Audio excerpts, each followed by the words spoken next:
Good afternoon, everyone. Welcome to another episode of Dojo Live. This is Tulio Sirigusa broadcasting from Southern California. Today is Wednesday, March 24th, 2021. Welcome back, everyone. I have my co hosts, I was going to say Kim Kim Ponce, Carlos? Kim Lantis from Hermosillo, Mexico, and Carlos Ponce from Cuernavaca, Mexico. Hi, guys. Welcome back. Hello. Pleasure to be here as ever, Tulio. All right, guys. So we have an awesome topic today, which I'm sure is of interest to a lot of people. We're going to be talking about sleep, the lack thereof, how to improve it, how the impact it has on our lives, and we're going to do that with our guest Tara Youngblood, who is the CEO and co-founder of Kryo Inc., which is known for their product Chili Sleep. Hi, Tara. Welcome to the show. Hi, Welcome. thanks for having me. So before we go into the topic of conversation today, let's get to know you a little bit. Could you please tell us a little bit about yourself? Introduce yourself to the audience. Yeah, so I started my adventure with being a physicist. I was going to change the way the world does energy and do fusion energy. And at that point, when I graduated in the US, they'd kind of given up on fusion, although fusion hybrid reactors are coming back. So I'm optimistic, but I've kind of changed careers, so I don't know if I'll ever get back there. How I found sleep, my husband's uncle invented the waterbed. And after school, we went and worked for him for a bit and kind of caught the product development bug. And our product kind of came around thinking about the two of us sleeping at different temperatures. And so this is one of 100 different products we've brought to market over the years, but it's definitely our latest and greatest. Interesting. So solving a personal problem led to the creation of a company. That's the genesis of Chili Sleep. Tell us a bit about the company, what you guys are doing right now. Yeah, so Chili Sleep is, patented temperature regulation for your bed. So basically, the Chili Sleep pad is like a mattress pad, and it goes on your bed, and then we have a controller, and that adjusts your temperature anywhere between 55 and 110 degrees. We just recently took on an investment round with KKR, but prior to that, we had a seed round, so we're in Series A, just as far as company-wise, but we're located in Mooresville, North Carolina, which, if you haven't heard of Mooresville, is the home of NASCAR, but it's also just north of Charlotte, North Carolina. And hopefully someday we'll be known for having Chili Sleep too. All right. Well, we look forward to that. So there's obviously a lot more than just, controlling temperature to improve your sleep. There's a whole technology and science behind it. Let's learn it. Let's see what we can learn today. Who's introducing the topic? Kim, are you introducing the topic today? Sure, if you can hear me. Or go ahead, Carlos. I'm going to go ahead just in case. Go for it. Yeah. All right, guys. So today we're going to be speaking about the topic that our guest chose was improving work life through sleep tech. In other words, we're going to be answering the question on how to improve the health and productivity of millions of lives. So I really look forward to this one. But before we go there, tell us, Tara, why did you choose this particular topic for today's conversation? Why did you feel it was relevant for today's day and age? Yeah, so multiple things beyond sort of the pandemic. A lot of us are working from home and our schedules have gotten all dysfunctional. And so sleep is one of those things between stress and anxiety and schedule changes. I have 4 boys that I'm homeschooling in addition to working. All of us are juggling more than we even did a few years ago. And so I feel like, how do we find that balance? How do we find time to do sleep well and to do sleep well enough to stay healthy and really focus on our productivity? So when we're working and we're highly functional because we've slept well. Thank you so much. So, okay, guys, we're going to start with, of course, the topic itself.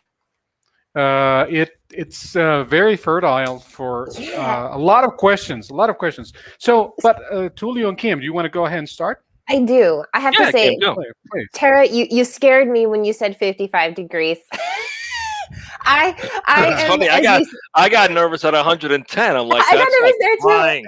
And I'm thinking to myself, when are either of these extremes applicable? Because I hear in Mexico, we speak Spanish, of course, and Mexicans are great for descriptors of people. And I'm what I call myself muy friolenta. Like, and there's no great English translation for this. I wish there was, but I get cold very easily. I hate being cold. And I know a lot of people hate being hot.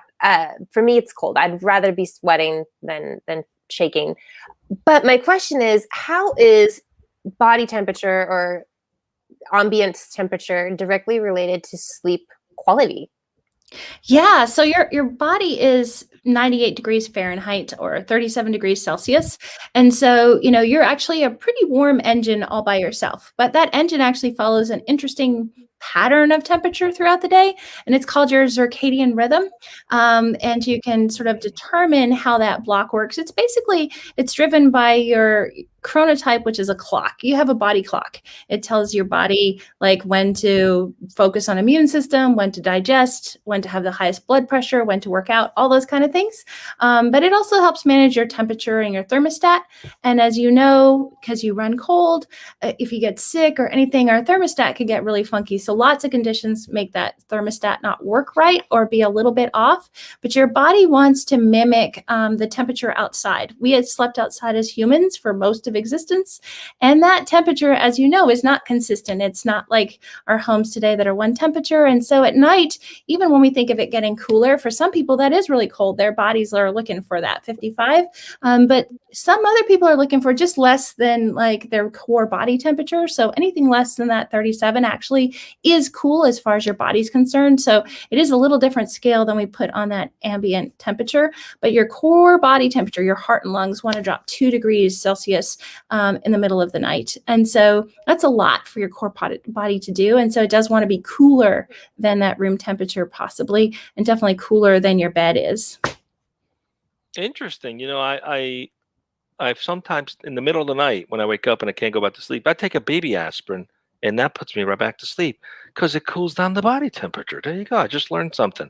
All right. So there's a lot of study that have gone behind figuring out what is the right mix of temperature, ambience, etc. How did you figure this out? How did you come up with this product based on the science? Did you do some research? Did you borrow from some research? I mean, clearly you've got the scientific background. How did this come about?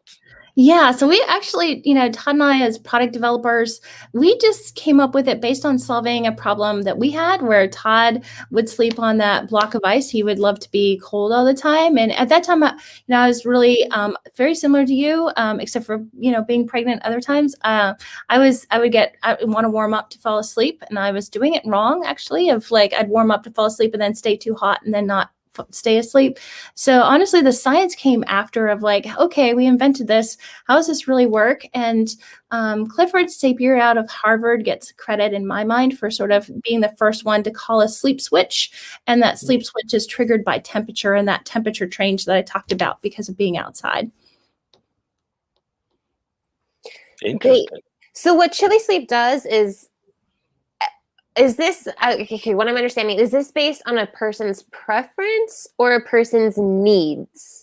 No, it's a little bit of both. That's why you have to kind of think past it, because when you think of going to bed, a lot of it draws back to childhood and what's snuggly and what feels good. And so for a lot of people, it is getting warm or cuddling into bed. But then once you fall asleep, again, your core body temperature is trying to drop. So that's really where it becomes a need to get colder. And it has less to do with your preference because you're asleep and your prefrontal cortex that makes decisions is no longer really functioning. But that temperature talks to your hypothalamus, which is that unconscious part that manages your heart rate and your breathing and things like that. So it's kind of like an unknown language that temperature talks to your body and says, please get more sleep when you're asleep. So is this something where it's like I get to get comfortable and fall asleep, but then once I'm asleep, Chili Sleep sort of steps in and are there like sensors that says, oh, I need to get her body temperature up, I need to get her body temperature down? How does that work? No, so it really works much like a programmable thermostat in your house where you have preferences because we've got 2 different temperatures in the bed for 2 different people. So not making it weird, but if Kim and Carlos were in the same bed, they would probably want different temperatures. And so they could choose different things and have a different program working for them. You may decide to stay warmer throughout the night, just dip a little bit. And Carlos may decide to be freezing cold the whole time or anywhere in between. And you guys could each do that. Sorry if that made it weird. You both have a lot of explaining to do. Yes, I guess so. Go ahead, Carlos. I think you have a question. You're on mute. I think we need to take a tally of how many times So Julius had to predictable. say that. I was not on mute. I was buying him I some was- time by throwing in a joke. I but was it not on didn't- mute, guys. I interrupted myself before you did. So I'm good. I'm good. Maybe you just Tara, need I got a quick you know, question better here. sleep. Yeah. Probably, yes. The thing is, I'm known for the I'm on mute guy here because I'm always put myself on mute because I don't want to make any weird noises. So I forget. I forget. Our viewers Okay. probably think it's intentional, but I don't think it is. Yeah. It's Tara, I become got a a quick shtick question now. for you. And okay, about chili sleep and the chili pad. What I'm curious about, and this is because we're talking about sleep cycles, and there's some physiology in there. So what I'm curious is, is there? This is just a big if. I'm wondering if you can get some kind of data or feedback the way that, for example, wearables do. That you interact with apps or you get information that's good you can use at a later time in order to improve your own cycles, whatever. So I'm curious about how does it work, or if there's such a thing in place right now with Chili Sleep and Chili Pad. There isn't, and I will tell you, wearables are a mixed bag, like any kind of data. So if you're going to use your data and you're going to work on back and forth feedback and closing that feedback loop, but a lot of people will wear a wearable and not be looking to change. It's kind of like diet. It's not always helpful to weigh yourself every day. If you're really highly connected, you're doing a keto diet, then you do that every day and you're very methodical about it. But for the rest of us, if you're not in the middle of that, weighing yourself every day can be very detrimental because it goes up and down. And sleep is an interesting thing. It's actually there's a bunch of studies with Oura Ring, which is a sleep tracker. They were able to predict COVID based on seeing it in your sleep first. If you're starting to get sick, you can see it in your sleep before you actually get sick. And so similar to diet, you may fast for a whole day and not see that effort for 3 days. There's kind of a window of opportunity with sleep. And so you have to kind of be knee deep in it. And so they're finding with some studies that people just wearing a tracker just for the data sometimes actually sleep worse because they start looking at the sleep data as an indicator of whether or not they need to change their habits or do things. You have to kind of make sure that loop is pretty closely tight to what you're doing or not doing, because otherwise you wake up, look at the tracker and say, did I sleep well? And actually you would be more accurate if you just woke up and said, did I sleep well? And you will actually generally know whether you slept well or not. Feel rested. And that answer will most likely drive better outcomes than a sleep tracker. But there is a role for sleep tracking in sort of figuring those things out and when you're getting deep sleep or not and what kinds of sleep. But again, I more recommend that if you're really looking at tracking. So when we use it with our professional athletes, when we use it with the military, we're definitely doing it with tracking. But for the average user, you just need to set it. This is an easy button kind of thing, like the Staples easy button. This is just set it and forget it, like your house temperature. You don't think about what temperature you're adjusting your house temperature once you generally have a program for it. I see. Thank you, Sarah. So you just mentioned working with professional athletes, with the military, and going back to I think the foundation of today's talk. Why does sleep matter? Not just how, temperature correlates to good sleep, but why? Like, why should we care about getting a good night's sleep in the first place?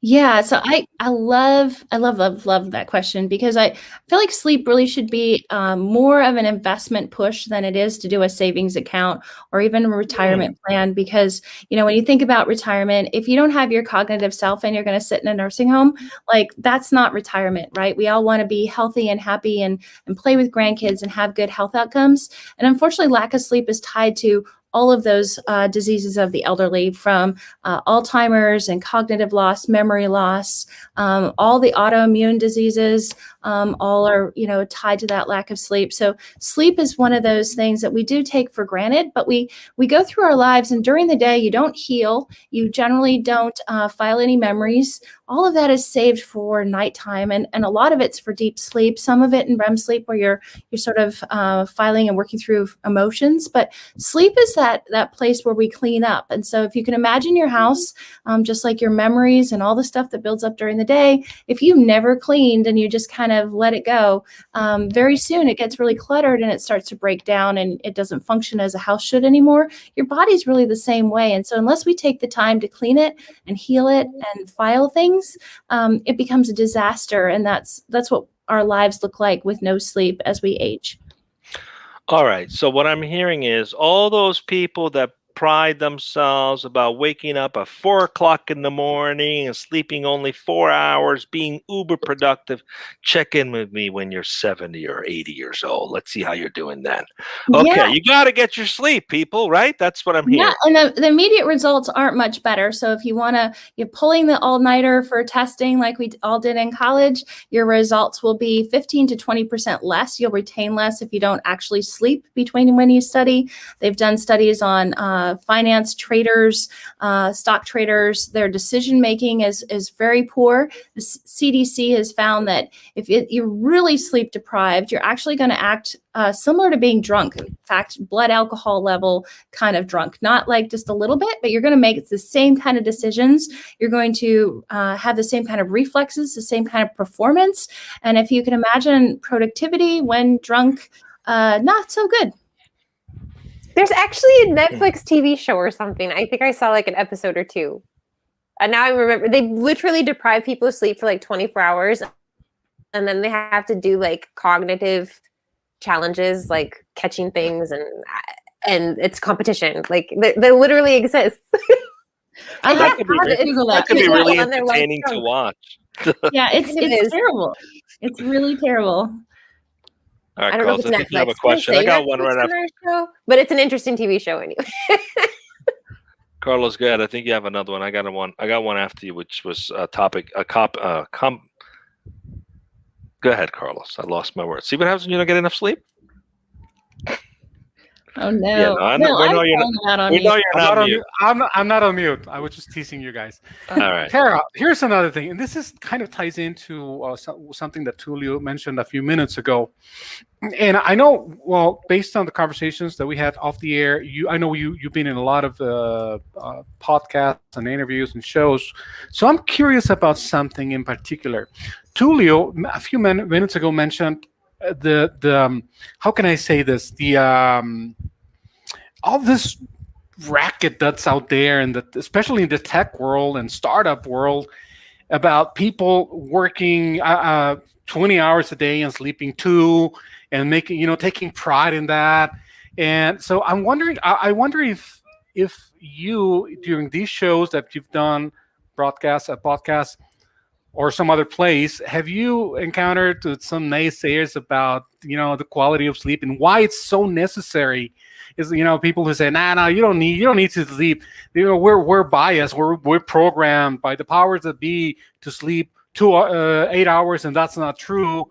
What would you say to these people? Because we're talking about, we need to remember, we're talking about improving work life, okay, through sleep tech. And a lot of these tech giants and startuppers in the world are going like, no, we don't need to sleep more than 2 hours a day. I'll sleep when I die. Some people sleep when I die, and that kind of thing. They even take pride in this. They wear T-shirts saying that, I'm a gamer, I don't sleep, that kind of thing. What would you say to them? Yeah, so actually, I'm a fun hybrid because 8 hours is absolutely a myth. The 8 hours came about at the start of the industrial age, where factory workers had to they petitioned and sort of fought to get 8 hours off. And so 8 hours is this interesting metric, and there's billions of us. So 8 hours is like one number for all of us, seems like a crazy thing to me too. So I absolutely feel like we need to look at ourselves as n equals 1. We're all individuals, and how we approach it is going to be different. But there's a balance between no sleep and great sleep, and making it work around your work life and however that is. So there's things like polyphasic sleep, where you can break up how you sleep. In fact, prior to that industrial revolution, we would actually sleep first sleep and second sleep. Mexico, as you know, siestas are famous for a reason. Your core body temperature actually does a dip right after lunch in prep for that siesta. So siestas are like, they should be there. Different genetic groups are going to do it slightly different. In Spain, they have a later dinner, and they're programmed to have it sort of the equivalent of after work, after school nap, and then eat a later dinner. That was pretty common in lots of different cultures. And so I think we need to understand first that it doesn't have to be 8, and it can be broken up. But we do want to talk about quality. We want to talk about getting 2 hours of deep sleep, and we want to talk about getting 2 hours of REM sleep. And again, you sort of talked about the sleep stages. There's deep sleep, which is non-REM, and light sleep, and then REM sleep. And we go through all of those. What the number of hours we spend in each state overall for the course of a 24-hour period is really important. And one of the reasons I love our product is because it's a hack. If you can adjust the temperature, you can trigger your brain to say it's time to go to sleep. So for our shift workers and military guys, that's really one of the reasons they love it. We work with baseball teams. Some of their schedules are terrible on their sleep. Sometimes they can sleep 4 hours. Sometimes they can sleep 8. And they have jet lag and all those other things. Temperature, again, we're focused on talking to your brain that's unconscious. I don't care what you think. I care how you sleep. And we're going to talk to the part of the brain that's focused on making that happen. So when temperature talks to your brain, it releases melatonin and says it's time to go to sleep. It's interesting, Great. Tara.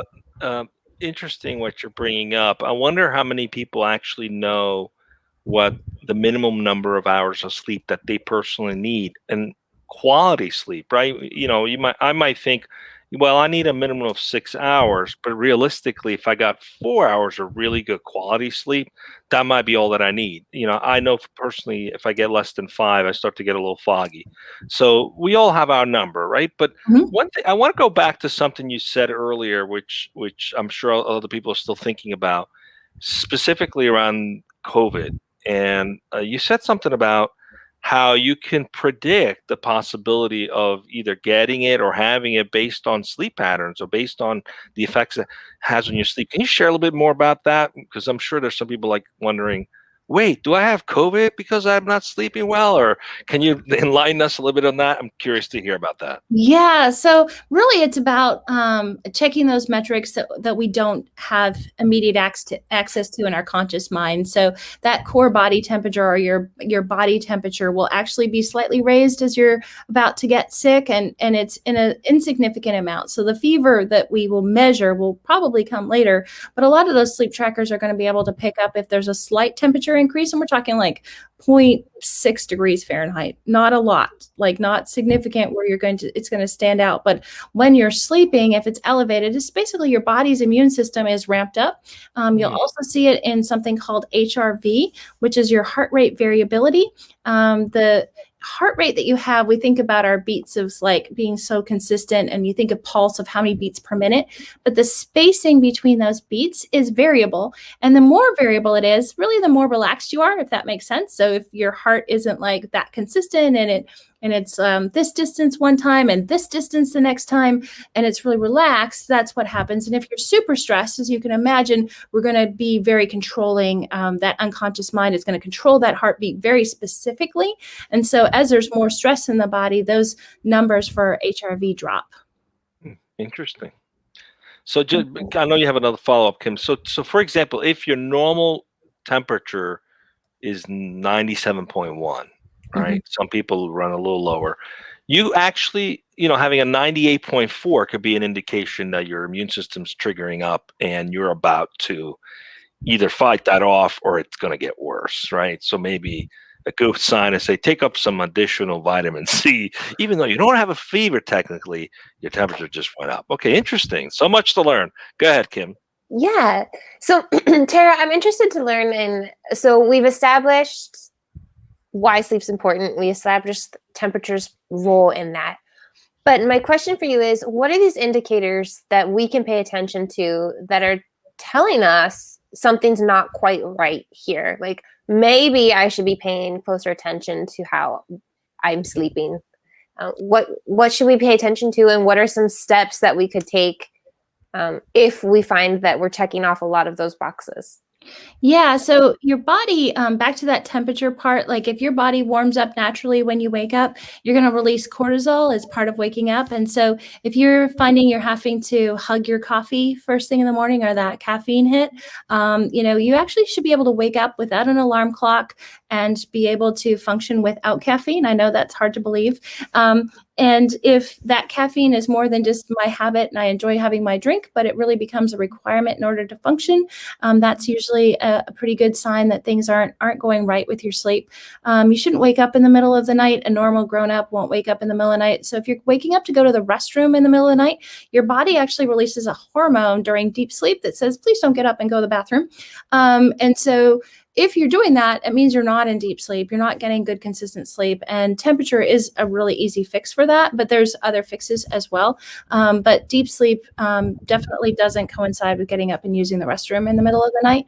Another one is that dip in the afternoon. So when your core body temperature is looking for that siesta, and after lunch, you're crashing hard and you can't make it through without it, and that's not your normal habit, that is another indicator that you're really needing to catch up on some more sleep. There's obviously the mental fog and all those things that happen to us. As you mentioned, if you get less than 5, Tulio, you're feeling foggy. All of those are pretty normal. Your cognitive, like I forgot that, or my coordination, I'm feeling klutzy. All those kind of normal things are a little further beyond that, where you start to feel like you're off.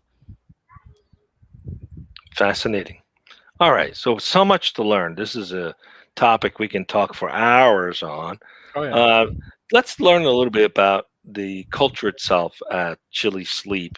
You're obviously helping millions of lives, or at least in the process of trying to help millions of lives improve the quality of sleep, which is an impact, as you already mentioned, on the future of our health. Whether we develop Alzheimer's, dementia, or other things that could be prevented by the quality of sleep we get 20, 30 years before those things kick in. So in terms of the business itself, you're a growing company, you got a Series A, so you're in the proving grounds now. It's all about, prove us that you can get traction in the marketplace. What kind of people are you looking for to join you on this mission? What are the typical sort of cultural fit type people that you look for? Yeah, so we have a pretty wide range of employees because we obviously we have an app that goes with our products. So we've got software dev, we have mechanical engineers that work on the hardware, all the way to sort of your customer experience and warehouse and marketing folks. And so personality wise, I think we cover almost everything and in between. But we're we have remote workers as well as here, especially with COVID. That was helpful. But I think, when we look at our culture, we do stock options for our employees. We look at a high sense of ownership. As much as I have 4 boys, I'm not a good babysitter. And so we always talk about just people that are like comfortable in their own skin. They're in their zone of genius and they have a high sense of ownership of what they're working on and how they do it. We do provide product to everyone. So everyone has to be a good sleeper. I was going to ask that. I was like, so those stock options come with the Chili Sleep? Yeah, it's part of onboarding. You get your own version of it, and everyone is a product tester as well. So as we work through new product innovations, different people will test out different things, and so yeah, it's almost a requirement. I wouldn't say that there's like a super big mandate in the sense if you're not going to want to participate, we wouldn't hire you, but you have to really love sleep. We talk about sleep a lot. Taro. So I can just envision the conversations around your water cooler. Do you guys have like sleep pods in the office? You have like sleep pods in the office? I mean, we do. We have multiple beds for testing, and we do. There's a couple guys that are our official sleep testers, and so we have to do live load tests as we're talking about it to match thermal load. Yes, they, in addition to their regular job, get the title of professional sleeper, and so they get to do live load tests occasionally. So we have a couple professional sleepers on staff. We coined that job title specifically for them. I could just imagine the conversations around the water cooler when the new guy or gal joins the team. So, how was your Chili Sleep? So Actually, some of our best ones are that we also have a friends and family discount. And so I think some of the moms, especially some of the software guys, they're a little younger, their moms are like more like the best advocates out there, and have pretty regular conversations with some of the moms about like just how it's changed them. So it is pretty fun. It's a we consider it a family kind of feel. We use base camp methodology. And so we do 4 weeks on and 1 week off. And even during COVID, the ones that wanted to come in, we have a taco truck come and we basically do a sort of a show and tell of what we've all worked on. So it's a pretty close group and we enjoy sort of sharing time as best we can during COVID. It was better before COVID, had more regular parties, but as with everyone else, it's a little bit less fun these days. Wow, we're up on time, but I have an idea for you guys.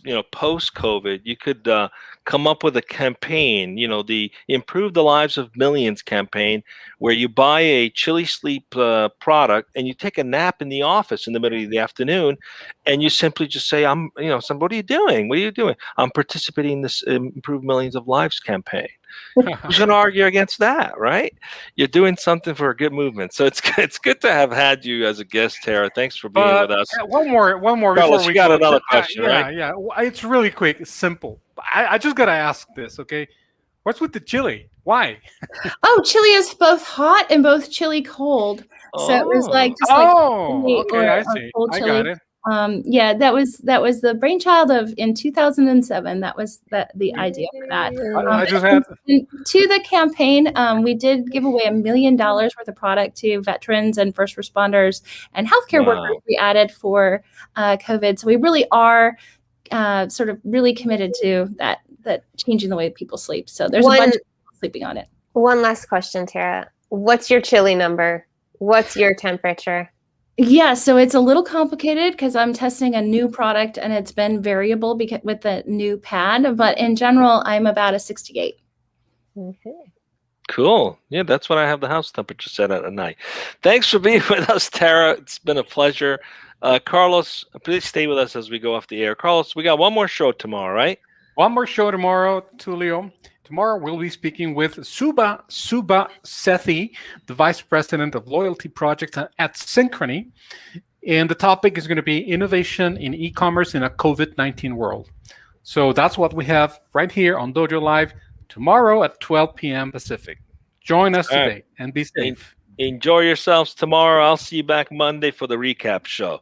I'm out tomorrow. And thanks for being with us. Stay safe, everyone. Bye.